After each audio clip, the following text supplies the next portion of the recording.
While In-N-Out is known for having some of the best burgers of any fast food chain, its fries are another story. Let's just say they're not the most beloved potato-based side dish in the biz. Here's the truth about In-N-Out fries. In-N-Out has its fans. One of them is Brandon Mercer of SF Gate, who's admitted to taking his prom date to In-N-Out, and he even dined on their burgers with his bride on their wedding day. While he can't get enough of those famous burgers, when he's asked if he'd like fries with that, he always declines. According to him, In-N-Out fries are indeed terrible. They're soggy, sickly beige, undersalted, wilted, and unworthy of being called a fry at all. More like potatoes boiled in oil until submission. He does admit that they succeed in tasting fresh, but only in the sort of just out of the ground, slightly dirty taste that fresh vegetables often have. Thrillist didn't mince words either. As they put it, the fries are piled haphazardly to the side like a blooper reel of stubby, talentless starch.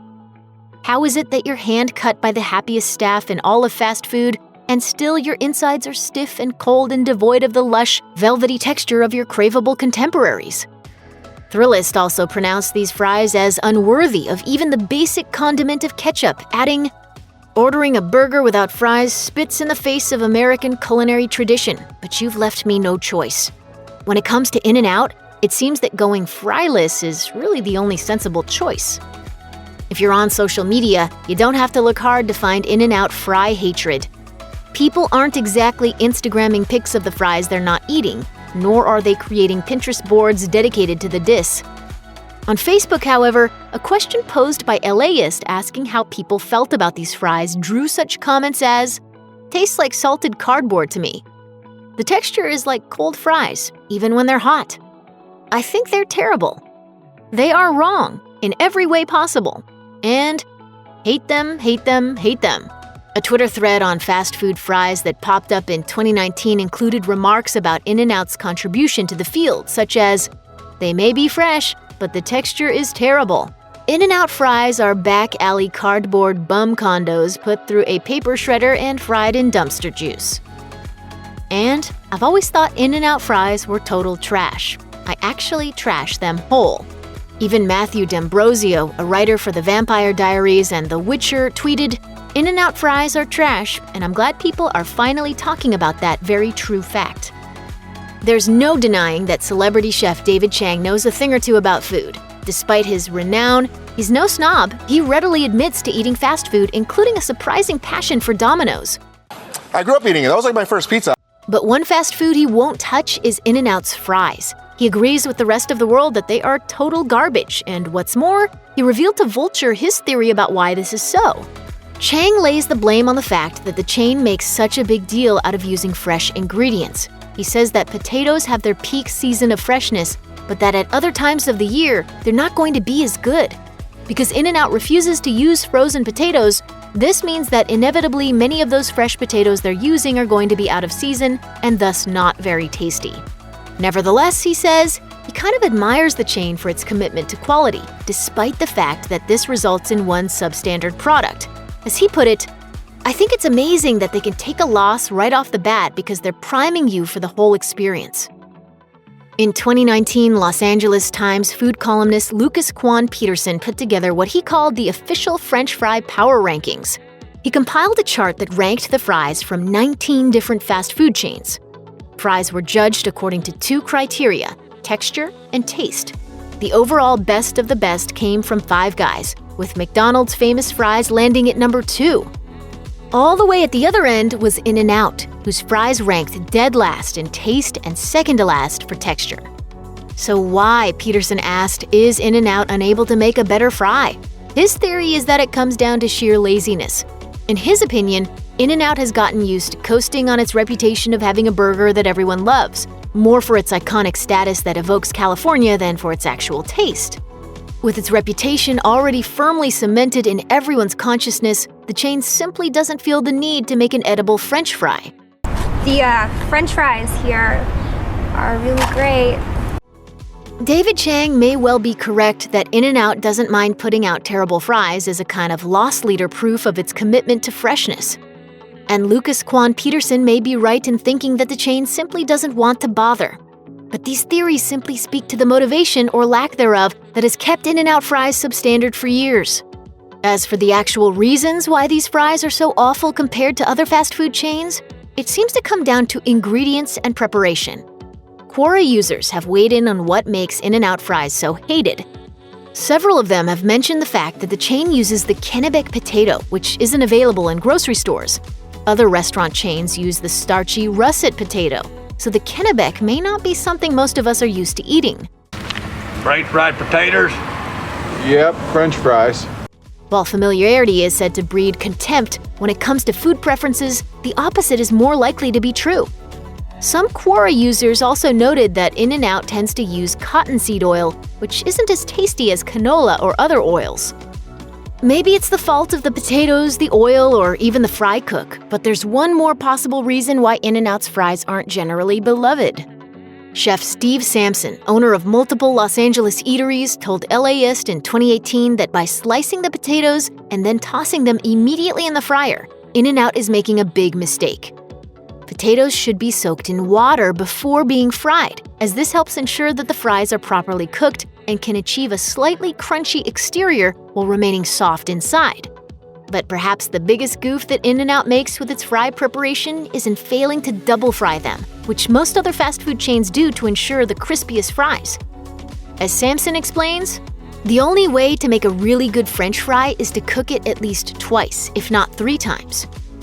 If you're at In-N-Out, there's a bit of a workaround for this. If you ask for your fries well done, employees won't cook them twice, but they will keep them in the fryer for a bit longer.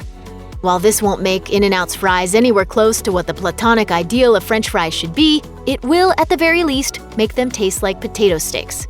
So that's an improvement of sorts, assuming you like potato sticks.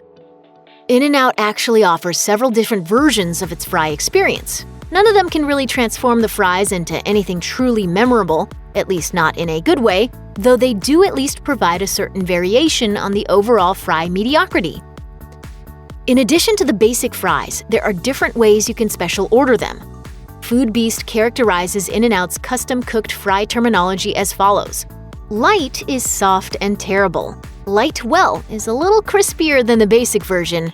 Well done is darker and crispier, and extra well done is almost burnt and inedible. If you think that hiding unpalatable fries under a mess of toppings makes them tastier, instead of just messier, you may want to try the cheese fries. Or you can go all out and order the notorious animal-style fries, which include cheese, grilled onions, and a special sauce that closely resembles Thousand Island dressing. But if you don't ask for the fries to be cooked well done before asking for extra toppings, it pretty much guarantees you'll get a nasty, gloopy mess. In-N-Out standard fries, after all, are way too limp to hold up under anything much heavier than ketchup. If you're looking to improve your In-N-Out fry experience, there are some hacking methods out there you can try. Food Beast suggests making creative use of condiments or other offerings to create your own secret menu. Lemon pepper fries can be made by sprinkling on a generous amount of black pepper and squeezing on a few of the fresh lemon wedges meant for iced tea. Peppered ketchup is a quick and easy upgrade that just involves mixing pepper with your ketchup. Chopped chilies are a burger topping that can also be ordered for your fries. Be aware, though, that the chilies are free if you get them on a burger. Asking for them as a fry topping will incur an additional fee. You can also try marrying your In-N-Out fries with another menu item. Food Beast suggests something they call a monkey-style burger, which involves sticking your fries inside your burger's bun. And there's also the ever-reliable shake fries, in which you dip your fries into a milkshake for a sweet and salty sensation in which the fries' substandard texture won't really matter too much. Finally, if you want a lighter, less messy version of animal-style fries, you can simply ask for a few packets of spread, aka the special sauce. That way you can just dip your fries in the condiment without having to overwhelm those poor, fragile little tubers. There are several sacred things in this world that you don't ever mess with. One of them happens to be another man's fries. If you're intrigued by the sound of animal style but don't want to deal with In-N-Out's disappointing fries, you can try to DIY your own animal-style fries at home. The internet has numerous In-N-Out copycat recipes, such as the one provided by the Dinner Then Dessert food blog. If you're brave enough to do what many bloggers suggest and take charge of your own deep frying, then you can double or even triple cook your fries to crispy perfection. Just don't forget the chef-recommended trick of soaking them in cold water first. If you'd rather skip this step though, you can always heat up a bag of frozen fries or even substitute fries from McDonald's. Once your fries are good to go, the next step is to caramelize the sliced onions. Sauté these in salted butter, adding a little water from time to time so that they don't dry out. When the onions are done, mix up the In-N-Out style special sauce by using mayo, ketchup, and sweet pickle relish, plus a sprinkle of sugar and a splash of distilled vinegar. Then check your fries and reheat if necessary, since they'll need to be warm for the next step, in which you cover them with a few slices of American cheese. Top the cheese with the onions, finish off with the sauce, and scarf the whole mess down before it's cold. Despite In-N-Out's reputedly subpar fries, it's still one of the nation's most popular fast food chains. So why all this love and loyalty for a restaurant with such lousy fries? To paraphrase the old real estate maxim, there are 3 types of things that matter in fast food: burgers, burgers, burgers. And when it comes to this particular criterion, In-N-Out's offering is indisputably epic. No less of a food expert than Anthony Bourdain revealed in a 2015 interview with Eater that one of the reasons he enjoyed visiting Los Angeles was the airport In-N-Out. He believed that the burgers were close to perfection. His go-to order was a double-double animal style. So it's too bad about those fries, but you know what's the best side dish to accompany an In-N-Out burger? Another In-N-Out burger. Check out one of our newest videos right here. Plus, even more mashed videos about your favorite fast food chains are coming soon. Subscribe to our YouTube channel and hit the bell so you don't miss a single one.